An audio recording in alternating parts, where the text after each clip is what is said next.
Podcast Network. Your team every day.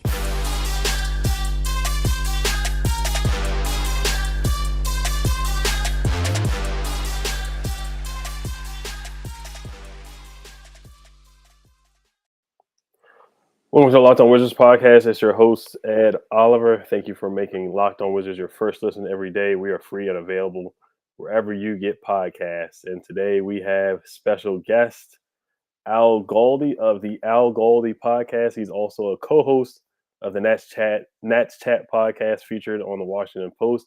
How are you doing today, man? Hey, good. I appreciate you having me on. Thank you. Yes, sir.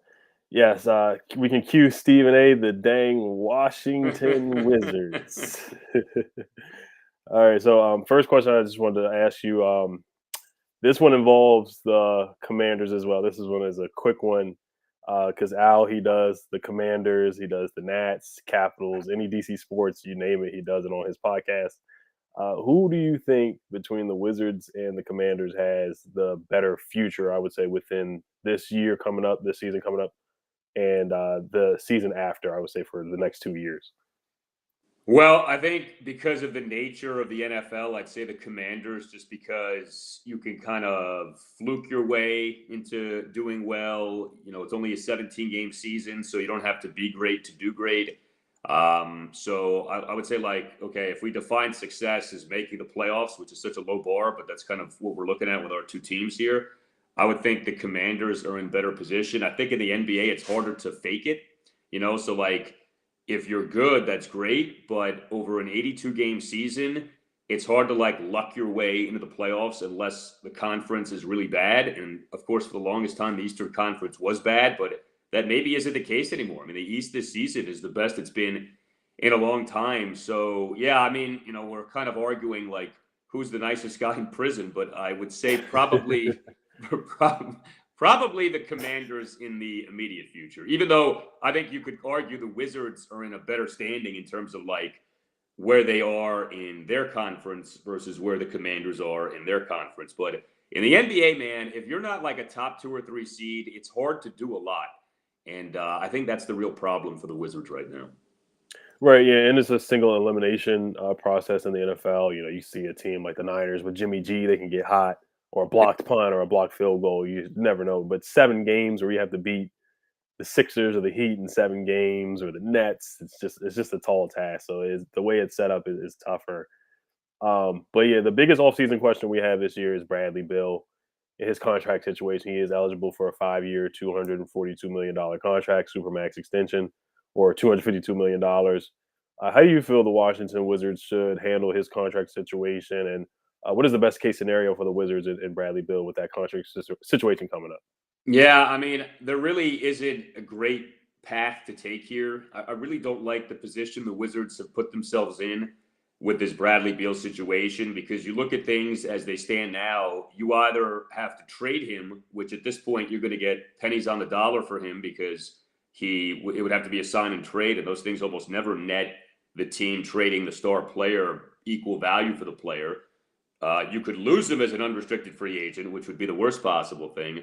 Or you could give him what you just said, that supermax contract, and pay him $50 million a year. And, you know, I like Bradley Beal. I don't think he's a bad guy. He's certainly not a bad player. But to me, he's not a supermax player. He's not worth nearly $50 million per year. And, you know, I don't begrudge anyone for making what they can make. But in a salary cap league, what players make matters. And, you know, you take a step back and you just objectively analyze Bradley Beal. He's not a good three-point shooter. He's a mediocre defender. He's never taken the Wizards to anything of true consequence, right? I mean, the franchise hasn't advanced past the second round of the NBA playoffs since 1979. He can be an elite scorer. That's true. He can rebound. He can pass. So, again, he's not a bad player, but is he worth $50 million per year, close to that? I mean, if Bradley Beal is your best player, what truly is your ceiling as an NBA team? So there is no perfect situation here. I mean, I certainly expect the Wizards to offer him the supermax. It sounds like he's leaning toward accepting it, although, you know, it's not definite until it happens. And that does kind of concern me, of like he's kind of stringing the Wizards along and then at the last second might say, yeah, I'm not really feeling it here anymore. You guys need to trade me. I mean, he does that. That really screws the Wizards because they're not going to get back anything close to equal value for him. So I guess as things stand now, given the predicament, I would say probably the best case scenario is to re-sign Beal. Next season, he, Kyle Kuzma, and Kristaps Porzingis are healthy. And I actually think that is a big three. I mean, that's not terrible. Like you could win 45, 48, maybe 50 games with a big three like that. I mean, the question then becomes, well, is that NBA championship caliber? And the answer is no, but you could certainly have some success with a big three like that. So I think as things stand now, that's what you're looking at. I think that's what the Wizards are hoping for. But, if you think about this logically, I think the Wizards probably should have traded Beal a while ago and gotten back more what you could consider to be equal value for him, because I think the situation they're in right now with him isn't good. And I tell you, the other thing I've never loved is this constant thing of like the Wizards trying to convince Bradley to want to stay and fearing him leaving them. I don't like that position. I actually think you could argue it should be Beal trying to convince the Wizards to continually offer him these max contracts that they keep offering him, Like, how come that's never talked about? Why is it always the Wizards have to prove themselves to Beal? What exactly is Beal proven to the Wizards? So it's a complicated situation, but as things stand now, I think you're probably best off keeping Bradley and just hoping for the best with him. Right, yeah, and it's interesting that you brought up that he could leave the Wizards high and dry. Who knows if the Miami Heat and Pat Riley, they roll out the red carpet for him, and they can just offer him a better team and a better opportunity at winning a ring. Same thing with the Sixers and other teams. So it is intriguing. Bradley Beal, he's more of a number two option rather than a number one.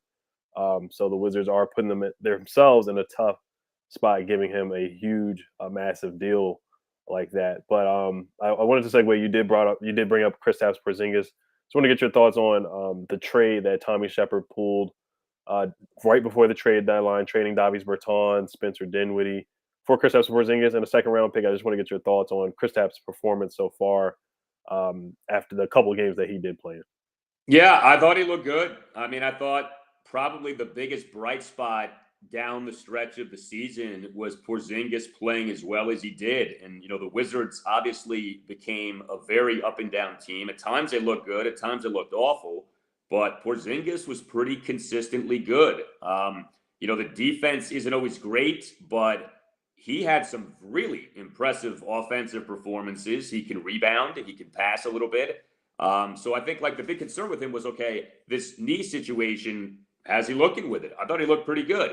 So from that standpoint, I liked it and I want to see more. Like that's why I think a big three of Beal, Porzingis, and Kuzma has some viability. I mean, I think if you look at the trade for Porzingis, it's that classic, Ernie Grunfeld thing of making the best of a bad situation. You should not have been in this situation to begin with. Spencer Dinwiddie was supposed to be this team's point guard for years to come. Instead, he ends up being here for 5 minutes. Everyone ends up hating him. It's still really odd to me what happened behind the scenes. I mean, the way the Wizards talk about Dinwiddie, the way he talks about them, I mean, I don't know what happened, but it's incredible. It sounds like they can't stand each other. So that to me is peculiar.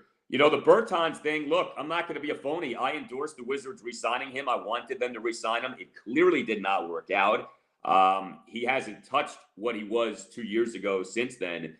And I'm still really put off by him showing up out of shape now 2 seasons ago, prior to last season. That to me, that's that classic thing of you get paid and then you get fat and happy. Like, no, that's not good. So, you had 2 situations that were not good and did not reflect well on the organization. But in terms of trying to clean up the mess, you did a pretty good job of it here because it looks like you got Porzingis and he's good. And if he stays healthy, I think he could be really good for the Wizards. Yeah, it's crazy how Dinwiddie didn't work out. Like you said, he was here for 5 minutes, and there's reports that his teammates hated him, and apparently he didn't like them either No. by some of the reports. And then, like you said, Bertans stole some money from the Washington Wizards. So it looks like Tommy Shepard did get a steal in Kristaps Porzingis. But I do want to talk about the young three in Denny, Kispert, and Rui. But before we do get to that, we have a quick word from Athletic Greens. So what is Athletic Greens?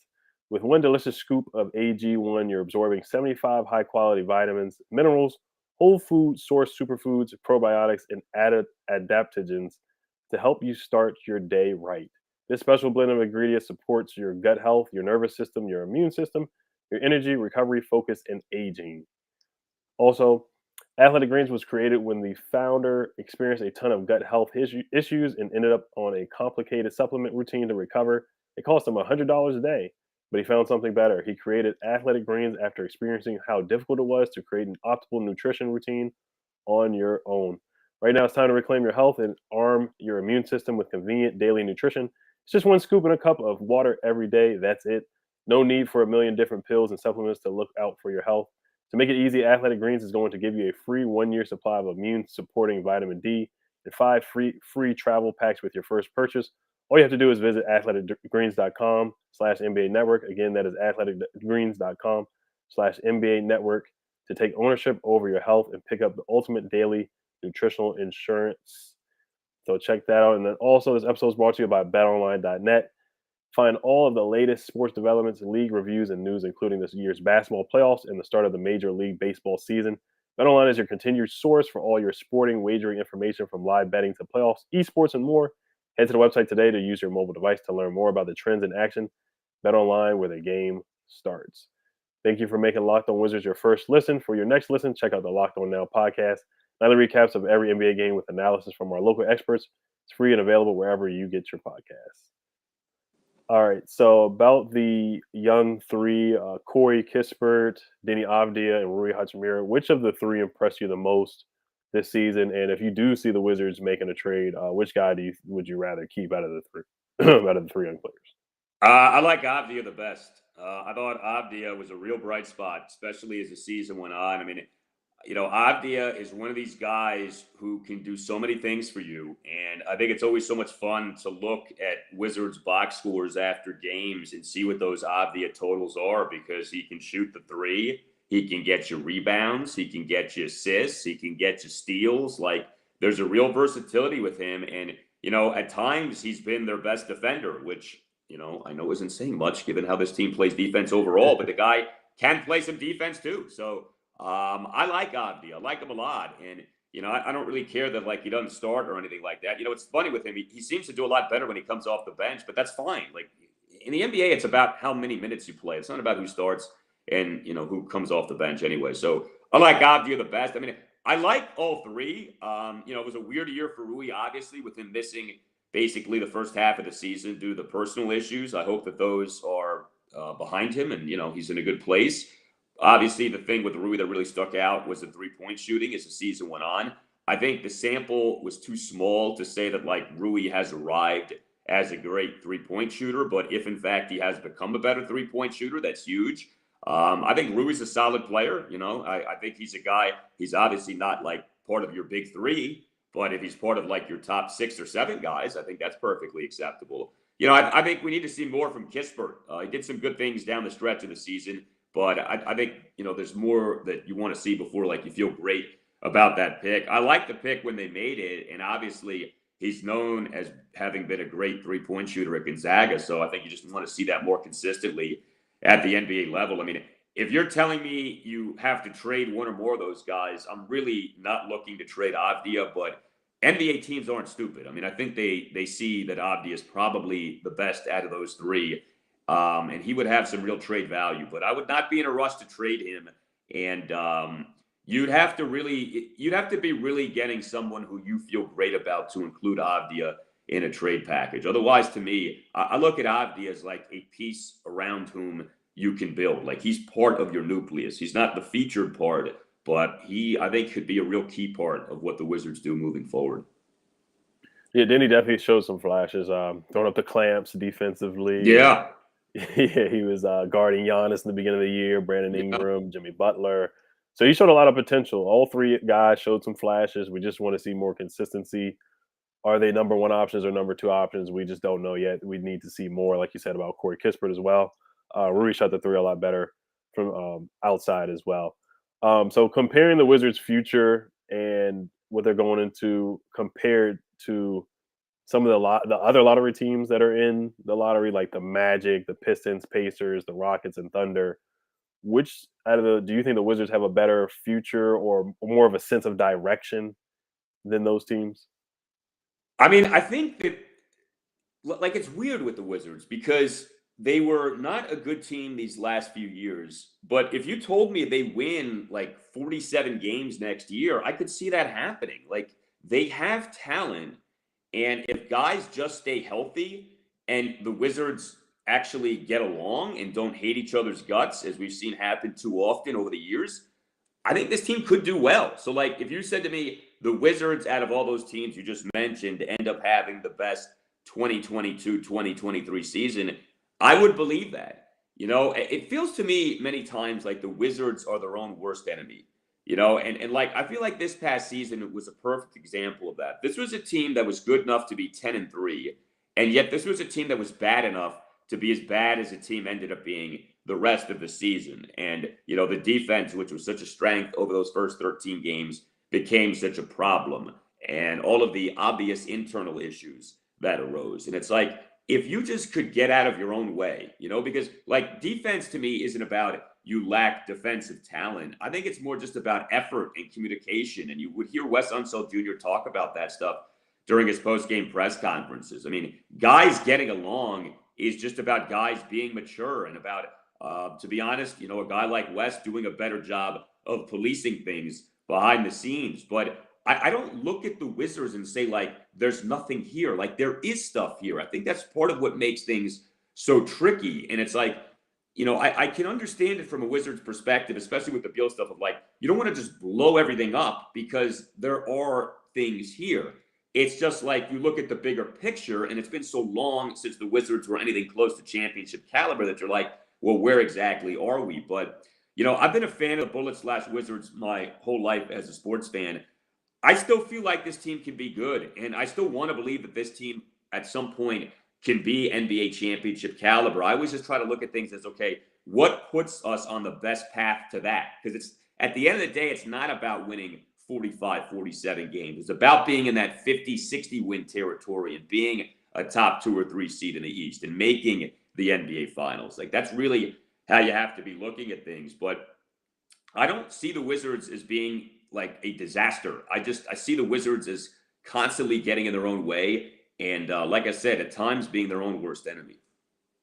Yeah, and they're always in that eighth seed, or the last couple of years they've been in that play-in eighth seed type spot. But they just need one more piece. Can they get that one more guy? It's going to be tough to get it, and they really, really need a point guard. And we're going to get to that point guard position. But before we do get to that, this episode is brought to you by Built Bar. All Built Bars are covered in 100% real chocolate. Yes, 100% real chocolate. Low calorie, high protein. Replace your candy bars with these. They are better. A typical candy bar can be anywhere from 200 to 300 calories. Go to Built.com and scroll down to the macros chart. You'll be blown away. High protein, low cal, high fiber, low carbs. Compare that to a candy bar, which usually has around 240 calories. Built bars only have 130 calories, 4 grams of sugar, 4 net carbs, and 17 grams of protein. Mint brownie, coconut almond, and all new flavor white chocolate cookies and cream. At Built Bar, they're all about the taste. They make it taste delicious first and figure out how to make it healthy. And I don't know how, but they pull it off every time. Go to Built.com, use promo code LOCK15 and get 15% off your order. Use promo code LOCK15 for 15% off at Built.com. All right, so I wanted to ask you about the point guard position. Like you said before, Spencer Dinwiddie, it didn't work out. That was supposed to be the guy that was supposed to be the Wizards' future. Sidekick to Bradley Beal. They brought in Tomas Satoransky. They brought back Ish Smith. So they brought back a cast of a lot of guys that were there before with Tommy Shepard and Ernie Grunfeld.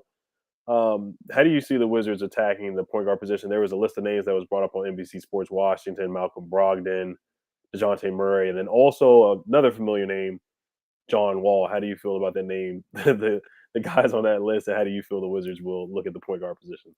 Yeah, I think a trade probably is coming. That seems to be how Tommy Shepard likes to address things, and, you know, that's fine. Brogdon is the guy who intrigues me the most out of those guys. I don't know how realistic it is that the Wizards get him. You're obviously not going to be gifted him. You're going to have to give up something substantial to get him. You know, now maybe the Wizards can address point guard with their first round pick. We'll see what that ends up being. But yeah, my sense would be you're probably looking at a trade. I have zero interest in this John Wall thing, and I'm surprised that like this is even a thing. Okay, I think that's gone, that's done. I mean, what people need to remember about the John Wall thing is the Wizards attached a first round pick to him to get rid of him for a guy in Russell Westbrook, who at the time anyway was considered to be the same player, just as expensive and older. Okay, so the Wizards were very much wanting to get rid of Wall. To bring him back now, multiple years since the trade, the body is older. It's not crystal clear what happened with Houston, but clearly things did not go well with Houston. To try to recreate 2017, I'm not really in the mood for that. Like, to me, you got to move on from stuff like that. So I would be more apt to try to swing a deal for Brogdon. And if not him, then maybe there's someone else out there who you can get. You mentioned Ish Smith, though, and not that he's a starter, but I have to say, as a backup point guard, boy, has he been so good for the Wizards over his 2 stints with them. And it was crazy to me. They obviously reacquire him this past February 10th, right, on NBA trade deadline day. And, like, all he does is rack up assists. Like, he, to me, was one of the bright spots down the stretch of the season. And he would have these games where he'd play for like 15, 20 minutes and he'd have like 7 assists versus 1 turnover. And he makes it look so easy sometimes. So again, I'm not saying Ish Smith is your starter, but I tell you, I wouldn't mind him being the Wizards' backup point guard for next season. There seems to be something here where he works well with some of these guys. He does well as a Wizard. I mean, this is now 2 stints with the Wizards in which he's been rather productive. Like, you look at his per minute production, he did a nice job. So I think that might be a sneaky key thing. And, I don't want to overemphasize the word key, but I think that could be a sneaky key thing for the Wizards to have a guy in Ish back as their second point guard and, be someone who can really give them that efficient backup point guard play. Yeah, I thought Ish played really well. Him and Dale Gafford had a nice connection. And there was one game where Ish had 14 assists and 0 turnovers. So that's really hard to come by. I mean, I think it would be nice to bring him back. Tomas, as well as you brought up John Wall. He didn't leave on good terms either with Ted Leonsis and the whole video that was on social media that Ted Leonsis didn't like either. So there's some things that have to be mended for that to happen. But like you said, their ceiling was the second round. We already saw as far as they could go. Him standing on the table against the Celtics, and then they ended up losing. So it would be interesting. I know some fans would love the nostalgia and bringing John Wall back and doing the Dougie. I know a lot of fans would love it. But Dougie was good. He did do a good Dougie. That is true. Right. And then so lastly, I know you got to go. This is a Commanders question. How confident are you in Carson Wentz coming up this year? And what's because the Vegas is 7.5 over under 7.5. How are you feeling about that over under? Well, I would go over because as things stand right now, the Commanders appear to have one of the easier schedules in the NFL, and it's always dicey to play the schedule game in April because so many things can change between now and the season. But if you go by other teams' over unders and you assess schedule strength that way, as opposed to going off records from last season, the Commanders are poised to have the easiest schedule in the NFL. So that bodes well for them. Like, if you look at their playoff seasons in the Dan Snyder era, every one has been a season that featured either a weak NFC East and or a weak schedule.